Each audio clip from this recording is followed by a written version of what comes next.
कथा कहने का अधिकार सिर्फ ब्राह्मण को। इटावा के कथावाचक कांड पर शंकराचार्य फायर। इटावा के एक छोटे से गांव में कथा चल रही थी, पर किस्मत ने ऐसी पलटी मारी कि कथा का मंच जल्द ही धर्म की अदालत बन गया। कथावाचक मुकुटमणि और संत कुमार यादव न केवल अपनी वाणी से श्री राम का गुणगान कर रहे थे, बल्कि ब्राह्मण वेश धारण किए थे।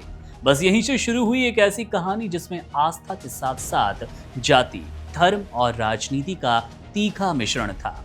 कथा सुनने आए ग्रामीणों को जब ये पता चला कि ये दोनों कथावाचक ब्राह्मण नहीं बल्कि गैर ब्राह्मण हैं, तो पूरा मामला सीधे श्रवण दोष से सामूहिक प्रतिशोध की ओर मुड़ गया।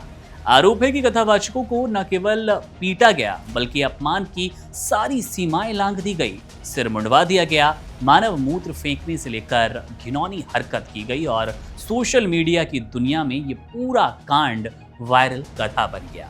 अब इस पूरे विवाद के बीच सामने आए ज्योतिष पीठ के शंकराचार्य अविमुक्तेश्वर आनंद सरस्वती और उनकी प्रतिक्रिया न केवल आग में घी डालने का काम कर रही है बल्कि उसमें जातीय घी का भी तड़का लगा दिया। शंकराचार्य का कहना है कि कथा कहने का अधिकार सिर्फ ब्राह्मणों को है। उन्होंने शास्त्रों का हवाला देते हुए कहा कि ब्राह्मण ही योग्य होते हैं कथा वाचन के लिए। उनके अनुसार अगर कोई व्यक्ति अपनी जाति छिपाकर ब्राह्मण बनता है तो वो धार्मिक धोखाधड़ी कर रहा है और इस पर आईपीसी की धारा 419 और 420 लगनी चाहिए। और अब जैसे ही ये बयान वायरल हुआ, सोशल मीडिया पर तो मानो वैदिक युग की पुनः स्थापना हो गई, एक घोषणा सी हो गई। कुछ ने कहा कि अब कथा सुनने से पहले जाति प्रमाण पत्र मांगना अनिवार्य होगा और मंच पर बैठने से पहले गोत्र और उपनयन संस्कार की जांच कर ली जाए। शंकराचार्य जी यही नहीं रुके, उन्होंने कहा कि पकाया हुआ भोजन जातीय दृष्टि से शुद्ध नहीं होता, कच्चा खा लो पर जाति मत भूलो। यानी कि अब कावड़ यात्रा में श्रद्धा से ज्यादा जाति की चटनी जरूरी हो गई है।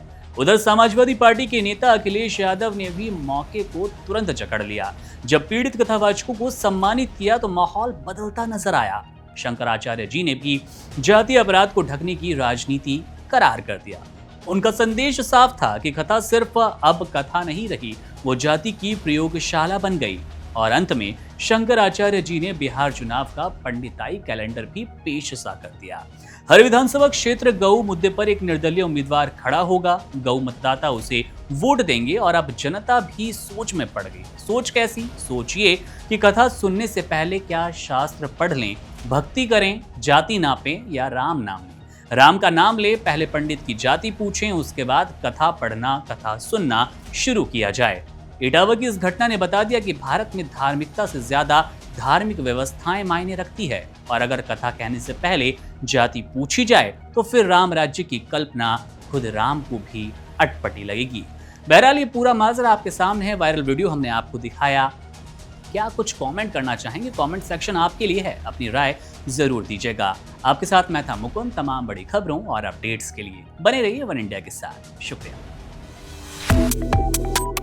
Subscribe to One India and never miss an update. Download the One India app now.